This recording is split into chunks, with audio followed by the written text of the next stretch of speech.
Good evening, ladies and gentlemen, boys and girls. Welcome to our program Brigadier's Truth Hour. आज हम बात करने जा रहे हैं हमारे डिफेंस बजट की।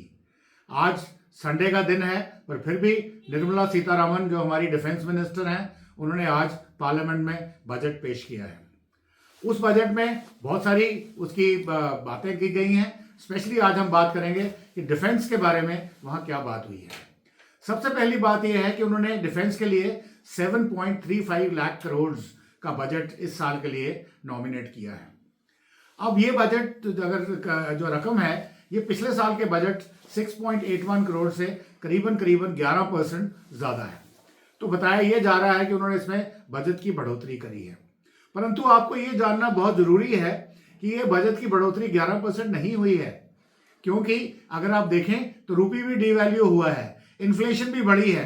तो रियल टर्म में अगर आप आएंगे तो ये बजट पिछले साल के बजट से ये बजट कम है, जबकि ऑपरेशन सिंदूर के बाद हमारी जो रिक्वायरमेंट्स बढ़ी हैं डिफेंस की, वो बहुत ज़्यादा बढ़ गई हैं। तो इस चीज़ को हम कैसे देखते हैं? भारत को कितना डिफेंस का बजट रखना चाहिए? पार्लियामेंट्री कमेटी ऑन डिफेंस, जिसके चेयरमैन शायद कांग्रेस के हैं, मुझे एग्जैक्टली पता नहीं है, तो वो उन्होंने भी जो रिकमेंडेशन दी थी, उन्होंने बोला था कि 3% ऑफ द जीडीपी होनी चाहिए।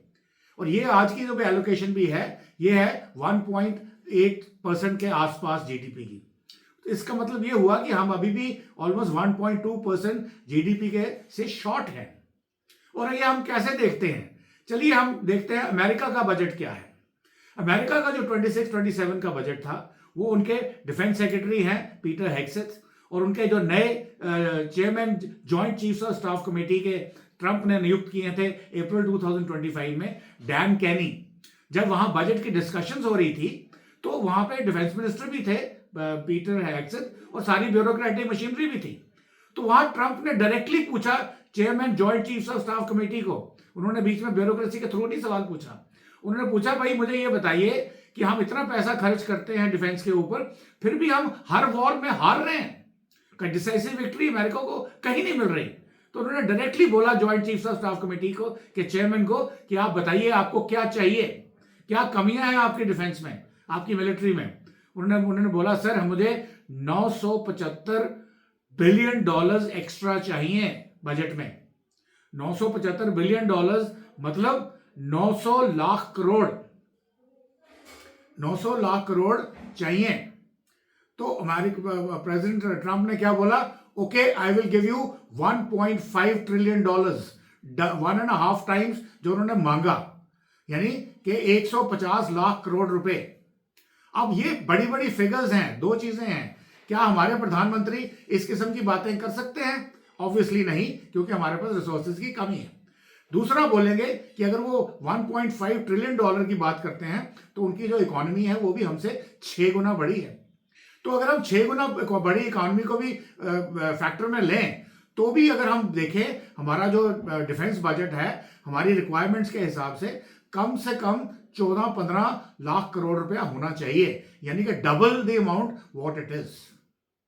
अब चलो, अगर हमें मान लो वो मिल भी जाता है, तो उसको हम खर्च कैसे करते हैं?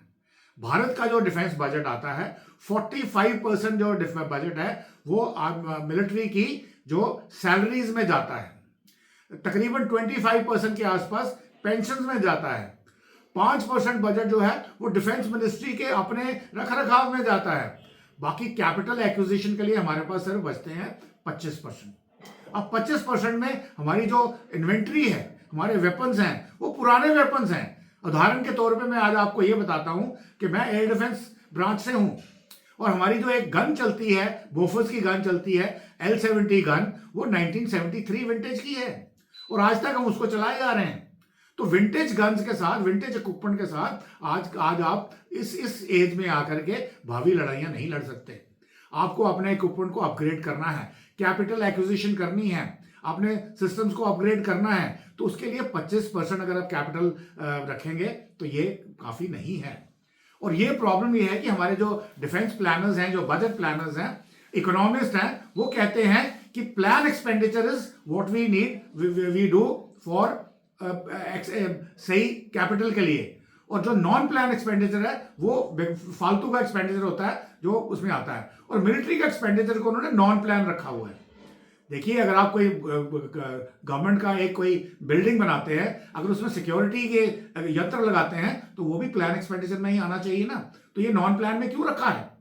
ये हमारा पुराना माइंडसेट है जो 1950-60 का, जब हम कहते थे कि हमें आर्म फोर्सेस की जरूरत नहीं है। तो ये एक प्लान एक्सपेंडिचर में आना चाहिए, तो आर्मी को वो देना चाहिए।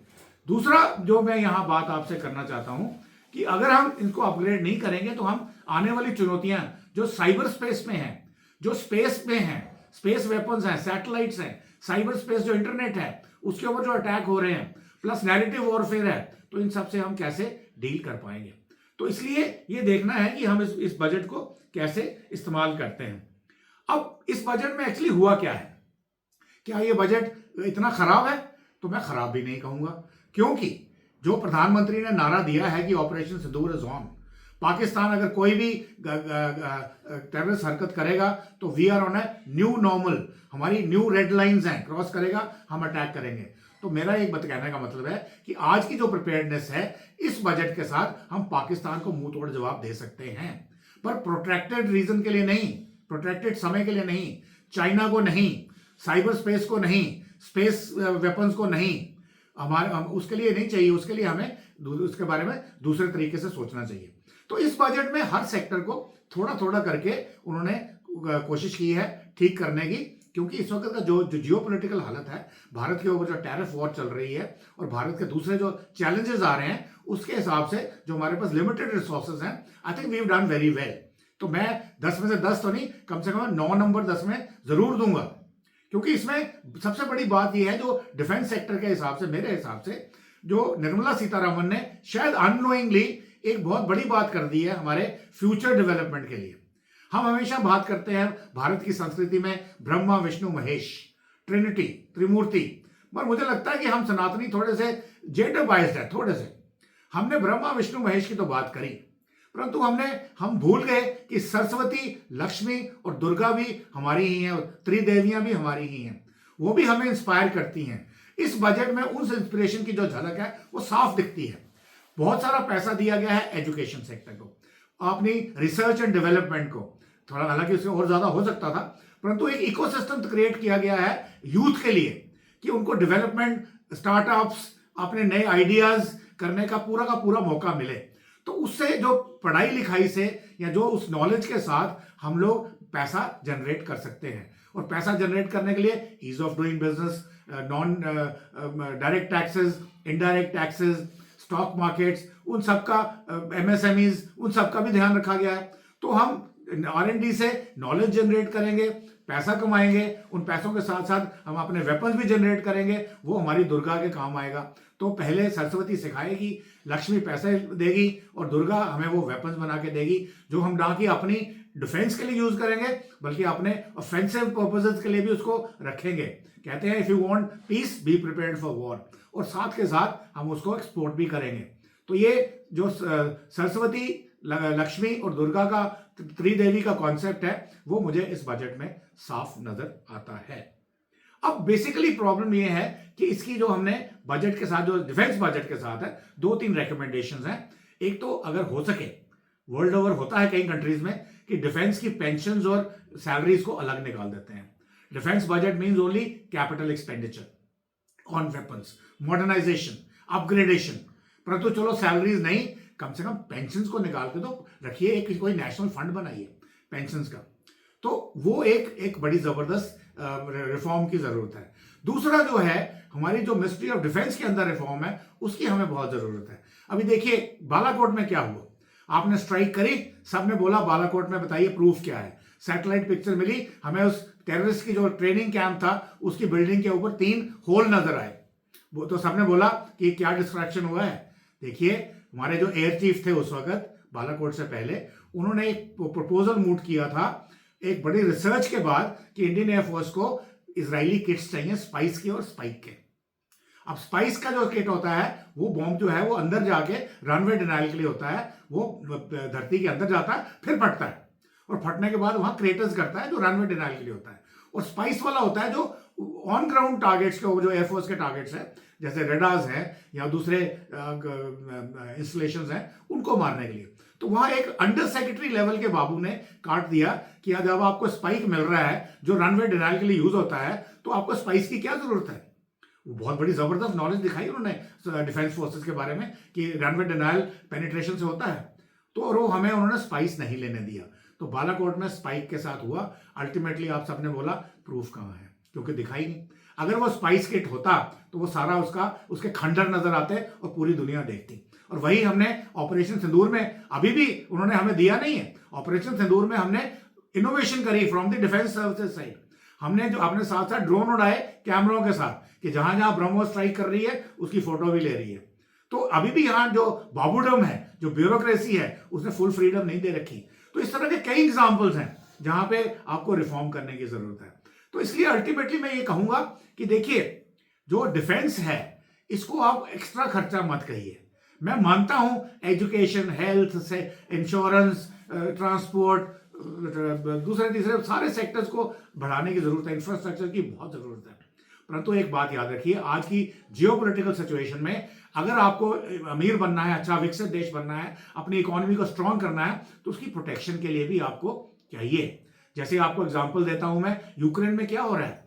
यूक्रेन जब 1991 में सोवियत यूनियन विघटन हुआ था, तो Ukraine had maximum number of nuclear bombs जो यूएसएसआर के इरा के थे। वो 94 की बुडापेस्ट ट्रीटी के मुताबिक उन्होंने वो सारे के सारे वेपन सरेंडर कर दिए, क्योंकि उनको बोला गया था कि हम आपको सिक्योरिटी गारंटीज देंगे। क्या गारंटीज दी? देखिए यूक्रेन का आज क्या हाल हो रखा है। अगर उसके बाद वो सारे वेपन्स होते, तो अगर वो मिलिटरीली स्ट्रांग होता, तो क्या रशिया उस पर अटैक कर सकता था?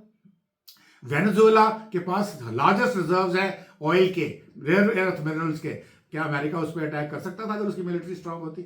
और वीजा भी अगर आप देखें नॉर्थ कोरिया को, उनके पास इकोनॉमी के नाम पे कुछ खास नहीं है, बट मिलिटरीली न्यूक्लियर बॉम्ब भी है, लॉन्ग रेंज मिसाइल्स भी है, हाइपरसोनिक भी है। और वो अमेरिका की आंखों में आंखें डाल के बात करता है। अमेरिका की हिम्मत नहीं है नॉर्थ कोरिया पे अटैक करने की। तो इसके से इसलिए चाहिए। और आप अपना इंडिया का देख लीजिए, आप भी किसी जमाने में सोने की चिड़िया कहलाते थे। आपके ऊपर मोहम्मद बिन गौरी, मोहम्मद का बिन कासिम और पता नहीं किन किन उन्होंने क्या अटैक किए, और वो आपके आके 1000 साल आप पे राज करके चले गए। अगर आप सोने की चिड़िया के साथ साथ मिलिटरीली भी स्ट्रांग होते, तो आपकी एम्पायर्स फलती फूलती और भारत कहीं और ही मिला होता।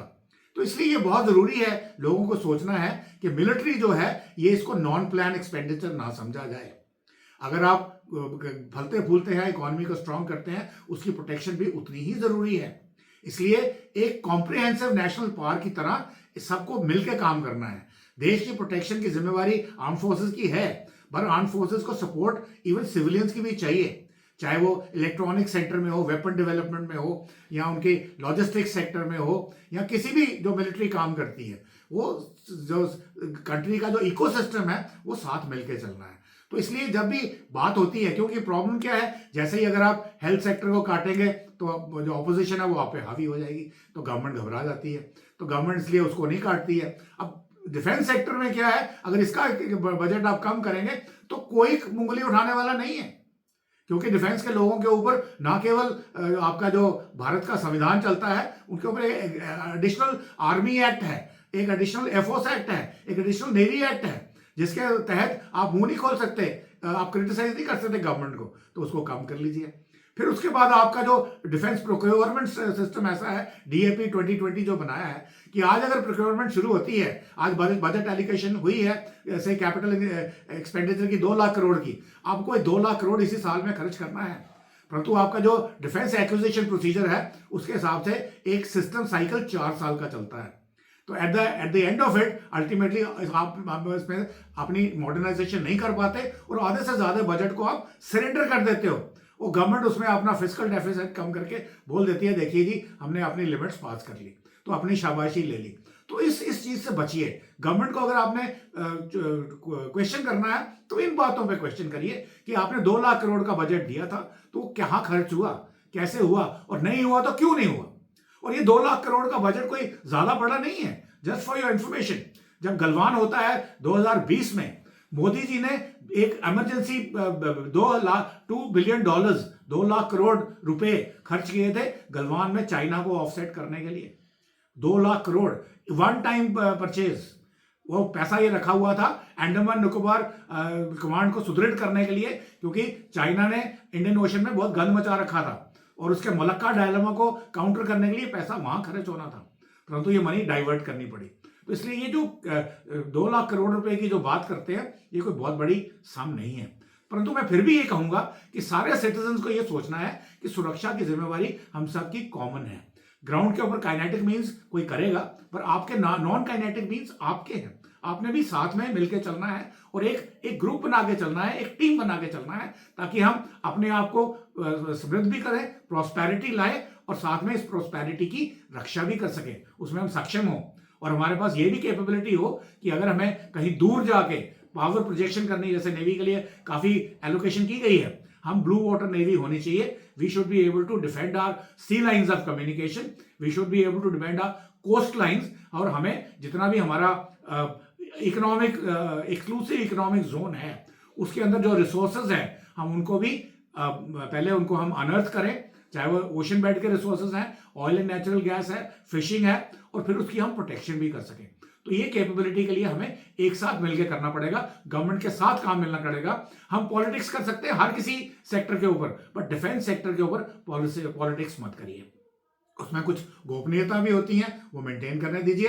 एक्सपर्ट्स हैं and they will do a good job for you. और अभी भी मैं बोल रहा हूं, फाइनल मेरा वर्ड ये है कि under the present constraints government has done a wonderful job. Finance minister needs a kudo for it and they should be given as such. Thank you very much लिसने के लिए, बहुत लिसन करने के लिए बहुत बहुत धन्यवाद। जय हिंद, जय भारत, जय हिंद की सेना। Please like and subscribe.